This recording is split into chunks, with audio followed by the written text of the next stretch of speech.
G'day guys, welcome to this week's weekly developer update. I'm CW and joining me once again we have Armeanio. How are you, mate? Doing good. It's a good week in the ecosystem. Nice developer update. Yeah, most definitely. Skimming through a little bit earlier, there's a number of projects both internally on the core side, but then also community-based. But one thing that sort of piqued our interest this week is on the mining side. So let's jump in there. Sure. So we had an update from GuapSwap. They dropped a white paper, which is pretty exciting to see. The team actually originally came from the decentralized collaboration project way back in the day. I remember when they first posted it. And I was pretty excited. I thought it was I didn't know guap was money. I'll be honest. I'm thinking like Spanish guapo is like handsome or like beautiful or something. Yeah. And then, I had to jump onto Urban Dictionary. Yeah, basically I learned it's money. Yeah. And I know that they've kind of been waiting for assets to be bridged into the ecosystem so they can fully use their tooling, and it really creates a pretty cool setup for miners. It was a great idea back then, and I'm really excited to see them progress. Yeah, most definitely. It opens some doors, right, and gives people potential flexibility. Mining swaps probably do exist in the crypto space and to some degree in different places. The question is, number one, how much does it cost, right? And I think sometimes miners get kind of ripped off, if you ask me. Yep. Second is probably assumptions, right? If you're doing swapping in a black box, that's dangerous. No other word to put it. There's a lot of attack vectors there where, somebody could be front running you, or, you basically could be swapping in a sandwich, right? Yeah. Where, every swap's getting sandwich attacked and somebody's skimming a little off the top, and how are you ever going to know if you can't see the code? Yeah, exactly right. And then everything that's happening, like I said, sandwich attacks, you name it sort of thing, anything could be happening. But the cost prohibitive sort of nature across different sort of chains and ecosystems back in the day, obviously with the gas fees and when Ethereum was proof of work. So not really having the capacity there to be able to perform these sort of processes and so for those who don't actually know what GuapSwap is, it's basically a profit swapping or a mining swapping service where you could mine Ergo, but then you get paid out in sort of ecosystem tokens, whether that's wrapped or native on Ergo itself. Being able to sort of mine portfolios and everything along those sorts of lines as well. Having that gasless fee structure on Ergos makes this sort of, pretty well incentivized for miners to be able to sort of utilize this platform. Yeah, and as soon as we start getting more bridged assets or, potentially assets, different ecosystems, it really, opens up some flexible parameters for miners where you can kind of, mine your portfolio. You can have a certain speculative side of something you want to get into. And, the whole idea is to minimize, the potential tax implications, right? That was the original goal. Yeah. So, really cool. Really happy to see them drop a white paper, everybody. That's a miner. Have a read if you can. It's a pretty cool tool. And yeah, if you're in the ecosystem, give them a shout out. They've been around a while doing great stuff. Yeah, most definitely. The thing that I like about it actually is, like you just touched on there, having the ability to have a portfolio that you're actually mining. So you could have eBTC or even Ethereum, even ADA, for instance. Then you could have native tokens here on Ergo. You could mine Comet, something like that, and get wrecked. Who knows? So yeah, number of sort of different things there. But yeah, let's jump into this week's update, mate. All right, let's get there. Yeah, so kicking off, we have Aco again with the Erg Explorer update. So you can follow it along. He's got a Medium article there. You can jump on there and follow that link. And then he just has, in short, he's updated the NFT search, which is now case insensitive, sorry. Then NFT search by type, so image, audio, video, etc. Then also updates to the smart contract transaction summary. So still eyeballing it, but makes sense for now. And then next up, just working on some visual updates that will allow for a better display of some information. And if you want to check it out, you can jump onto the repo, the link provided. Awesome. And next, it looks like we have pragmaxim. It says, I've been researching explorers for a while and collecting some requirements. I decided to adjust uexplorer such that it can operate without any external database. Currently, Cassandra and JanusGraft are optional, and Explorer persists the essential data in embedded MV store, all within a single JVM process. I'd appreciate any suggestions and use cases in form of simple and nested maps, such as the GitHub that he drops below. I started to cooperate with Anon Burr yesterday, but anyone is welcome to join, especially Kushti, Mr. Stalfega, Ilya from Dapstep, anybody else in the ecosystem. I'm quite happy with it, as I have only one doubt. Data compaction in MV Store requires PhD when loading a lot of data, and otherwise all works perfectly. Indexing is slower as the algorithm decides what is spent and unspent at indexing time as opposed to query time, which can be done just one thread transaction after transaction. On the other hand, all queries are done in real time, just map lookups. So to do thorough tests, more persistent maps, HTTP API, configurable address assets to track, and benchmarks. Nice. Good to see another update from pragmaxim. Haven't seen him for quite a while.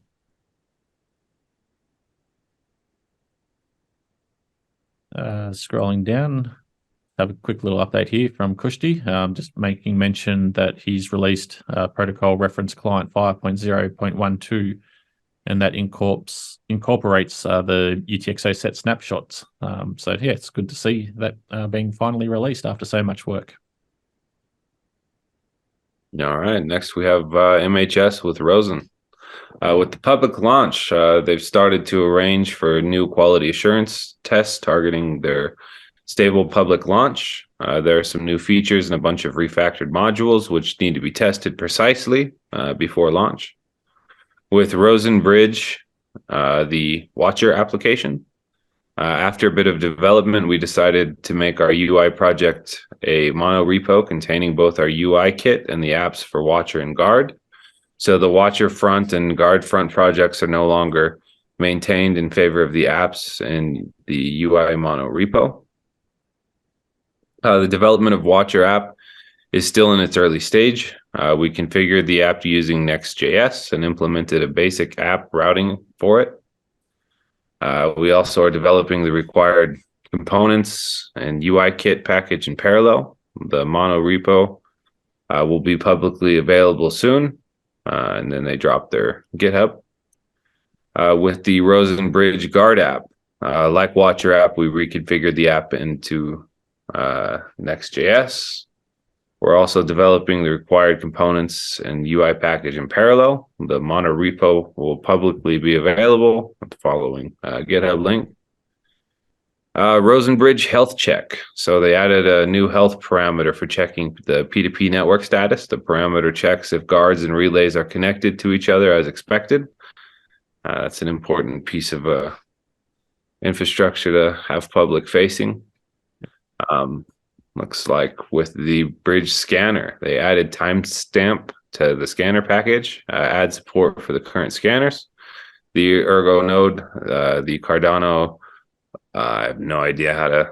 Ogmios? Ogmios and Cardano, something else. Got some weird ass names over in Cardano. No offense. Added the TX ID to permit entry in the Watcher data extractor. With this column, we can join permit and events tables to calculate the revenues of the Watcher.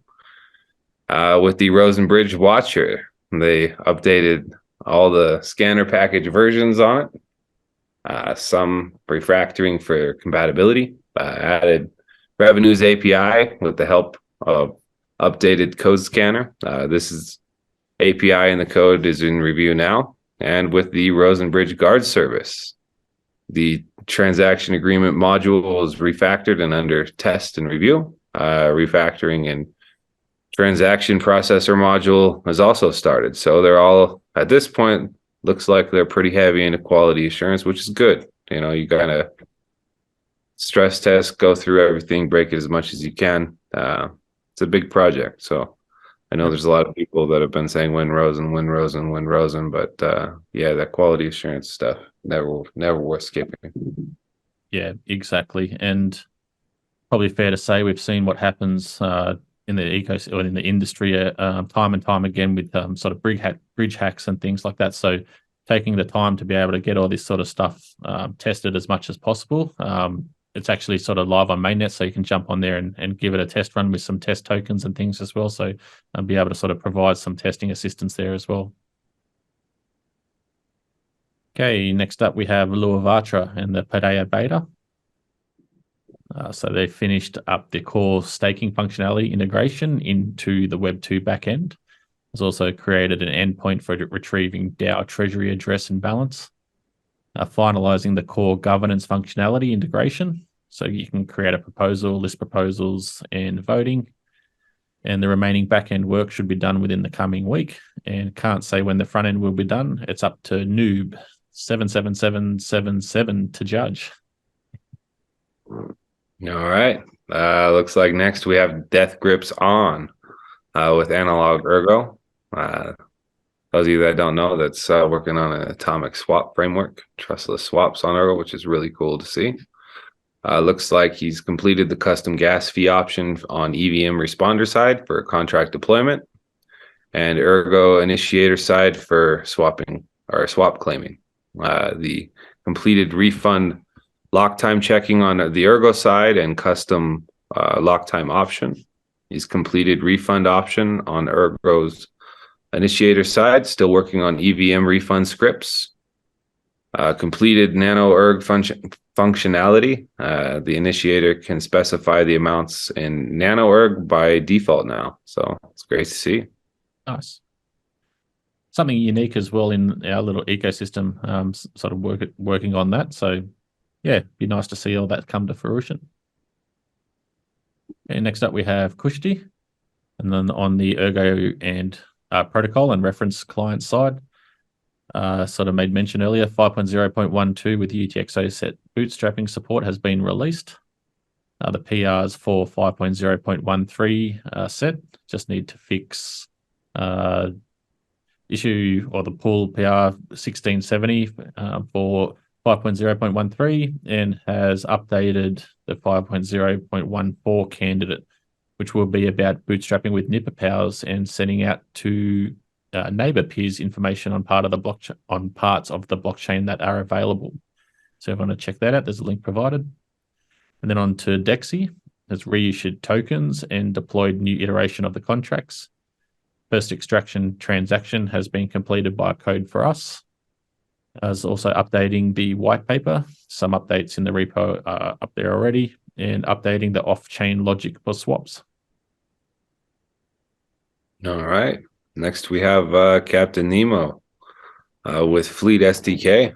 Looks like Fleet is finally out of the alpha phase, so breaking changes will be less often, and it will follow the specs from now on from December. Looks like the refactored Babel feed plugin has been improved. The improved output builder with set additional registers type safety. Improved CI workflow, and the NPM prominence is now used for transparent builds to strengthen supply chain security and verifiable packages. So looks like the NPM audit signatures can be used to check package signatures. Pretty awesome to see. Yeah, nice. Okay, following on, we have Morphic on the Sigma side. A release candidate 5.0.9 is ready for review. It includes ERP5 contract templates implementation. It's also finishing the cross compilation of Ergo script compiler to JS. And then the compiler will be available as a pure JS library, which is pretty nice for all those JS aficionados out. On the miscellaneous side, has published an article about the ChatGPT plugin for the Ergo node. And next up, like as finishing cross compilation of the Ergo script compiler to JS and implement multisig in the app kit based on ERP11. All right. Next, we have greenhat with his progress with Oracle V2. Finished exporting the health metrics to Prometheus and Grafana.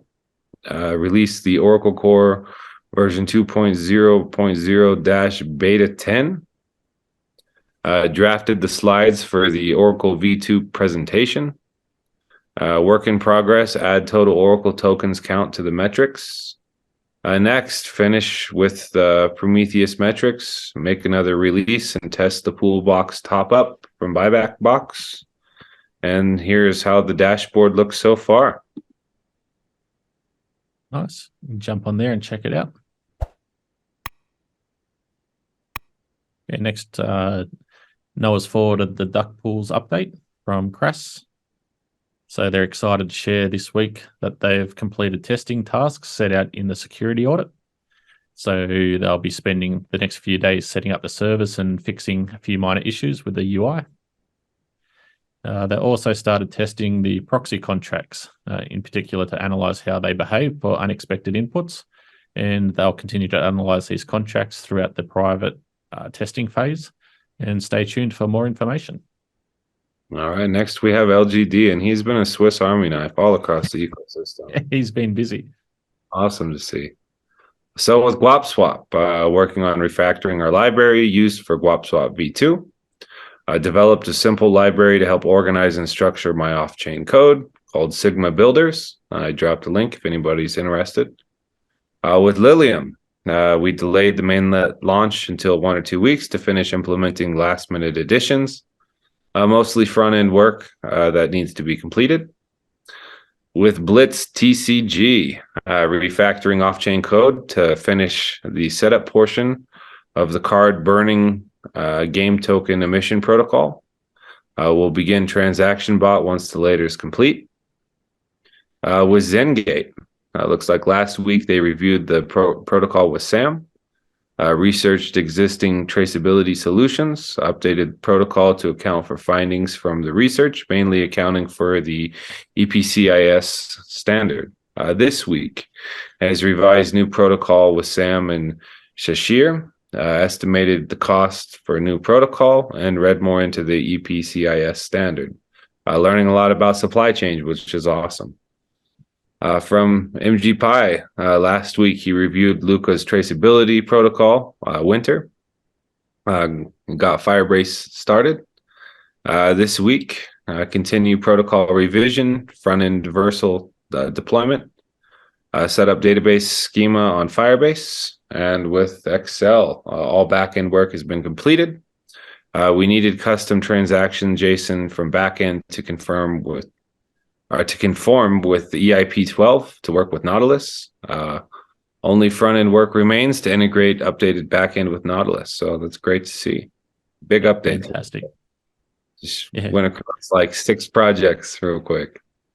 It's both Luca, so LGD and MGPi are kind of being the Swiss Army knives at the moment, aren't they? And that's the cool thing about Ergo. You'll see a lot of it, the cross compilation and sort of the cohesion between teams. Everyone's trying to lift each other up and everything like that. And definitely those guys there are sort of stalwarts of that as well. Yeah, it's been great to watch, the ecosystem develop. I have to kind of give a shout out to where we started, the decentralized collaboration project. But, they still have content on YouTube. I'm not sure when they're going to run a new course. But it really did seed a lot of open source development. So I have to tip my hat to Chris Ray and to MGPi and everybody that participated. I know Key did back in the day. There was a lot of good stuff that came from that. So I I hope that flame kind of gets carried forward. Let's just say that. Most definitely. It's a great resource having it up on YouTube, have it available for everyone. And I believe from memory, there's been a couple of people working on kind of a wiki setup in the sort of in the same sort of, I don't know, how would you describe it?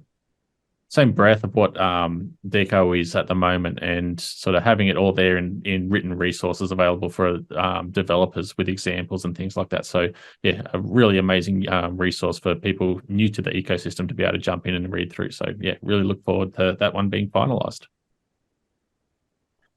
All right, guys. Well, Joe, it's been a pleasure chatting once again, going through all these updates. Thanks everyone for tuning in. We'll see you guys next week. All right, see you next week. Catch up.